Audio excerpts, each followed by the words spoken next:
नमस्कार मित्रांनो, soulful life या चॅनलवर आपलं सहर्ष स्वागत आहे. आज आपण जीवनातील एक अतिशय खोल आणि महत्त्वाचा विषय समजून घेणार आहोत. तो विषय आहे वाईट काळ का येतो. प्रत्येक माणसाच्या आयुष्यात कधी ना कधी असा काळ येतो जेव्हा त्याला वाटतं की सगळं काही चुकीचं घडत आहे. मेहनत करतो पण यश मिळत नाही, नाती जपतो पण ती तुटतात, पैसे कमावतो पण ते टिकत नाहीत. आणि त्यावेळी माणूस देवाला एक प्रश्न विचारतो, देवा माझ्याच आयुष्यात एवढं दुःख का रे. पण मित्रांनो, जीवनात घडणारी प्रत्येक घटना निरर्थक नसते. त्या घटनेमागे एक संदेश असतो आणि हाच संदेश आपल्याला श्रीकृष्ण भगवान समजवतात. भगवान म्हणतात, वाईट काळ हा शिक्षेचा नसतो, तो जीवनाचा शिक्षक असतो आणि तो काळ तुम्हाला शिकवत असतो. मित्रांनो, या जगात एक मोठा नियम आहे, तो म्हणजे कर्माचा नियम. तुम्ही जे करता त्याचे परिणाम तुम्हाला मिळतात. आज आपण जे अनुभवत आहोत ते आपल्या भूतकाळातील कर्माचे फळ असते. जसं शेतकरी बी पेरतो तसं पीक उगवतं. आंब्याचं बी पेरलं तर आंबा येतो आणि काटेरी झाड पेरलं तर काटेच उगवतात. तसंच आपल्या कर्माचं आहे. आपण जे कर्म करणार त्याचं फळ हे आपल्याला मिळणारच आहे. म्हणून भगवान श्रीकृष्ण सांगतात, मनुष्य कर्म करण्यास मोकळा आहे, पण त्या कर्माच्या परिणामांपासून मुक्त नाही. कारण की सर्व हे कर्माची फळं ही त्याच्या केलेल्या कृत्यावर अवलंबून असतात. मित्रांनो, सोने जेव्हा आगीत टाकले जाते तेव्हा ते जळत नाही, ते अधिक शुद्ध बनतं. तसंच माणसाच्या आयुष्यात संकट येतं, ते त्याला तोडण्यासाठी नाही येत, ते त्याला अधिक मजबूत बनवण्यासाठी येतं. आज जगातील प्रत्येक यशस्वी व्यक्तीच्या आयुष्यात मोठे संघर्ष आलेले असतात, पण ते सगळे त्या संघर्षातून शिकलेले असतात.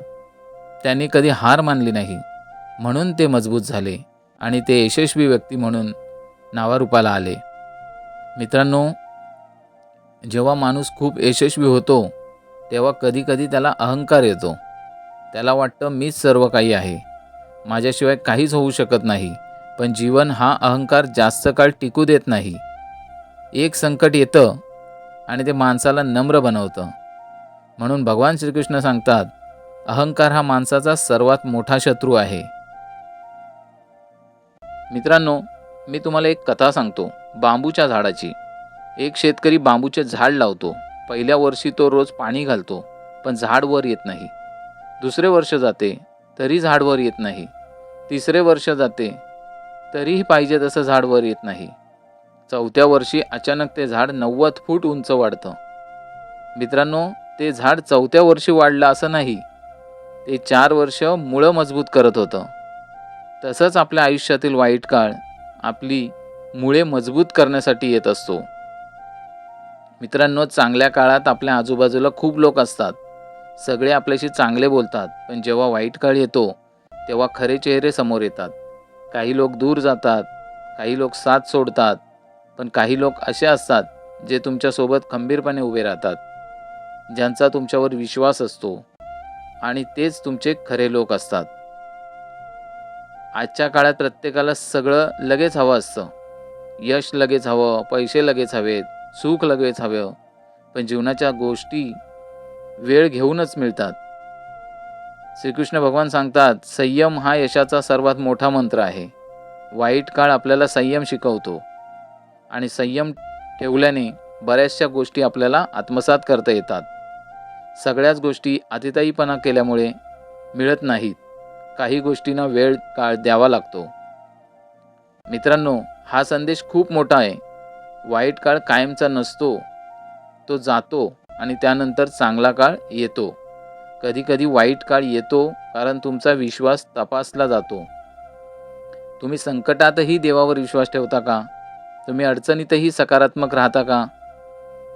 तर श्रीकृष्ण भगवान सांगतात, जो माझ्यावर विश्वास ठेवतो त्याला मी कधीच एकटं सोडत नाही. म्हणून देवावर हा आपल्याला विश्वास ठेवलाच पाहिजे आणि अडचणीतही सकारात्मक दृष्टिकोन ठेवता आला पाहिजे. जर आपण देवावर विश्वास ठेवला तर नक्कीच देव आपल्याला एकटं सोडणार नाही. मित्रांनो, एक गोष्ट लक्षात ठेवा, वाईट काळ कायमचा नसतो. रात्र कितीही अंधारी असली तरी सकाळ नक्की होते. तसंच जीवनातही असतं. वाईट काळ जातो आणि चांगला काळ येतो, म्हणून संकटात घाबरू नका, धैर्य ठेवा, चांगले कर्म करत राहा आणि देवावर विश्वास ठेवा, कारण शेवटी जीवनात जे काही घडतं ते आपल्या भल्यासाठीच घडत असतं. तर मित्रांनो, हे विचार तुम्हाला कसे वाटले ते कमेंट्समध्ये नक्की सांगा आणि आपल्या सोलफुल लाईफ या चॅनलला लाईक करा आणि सबस्क्राईब करायला विसरू नका. धन्यवाद.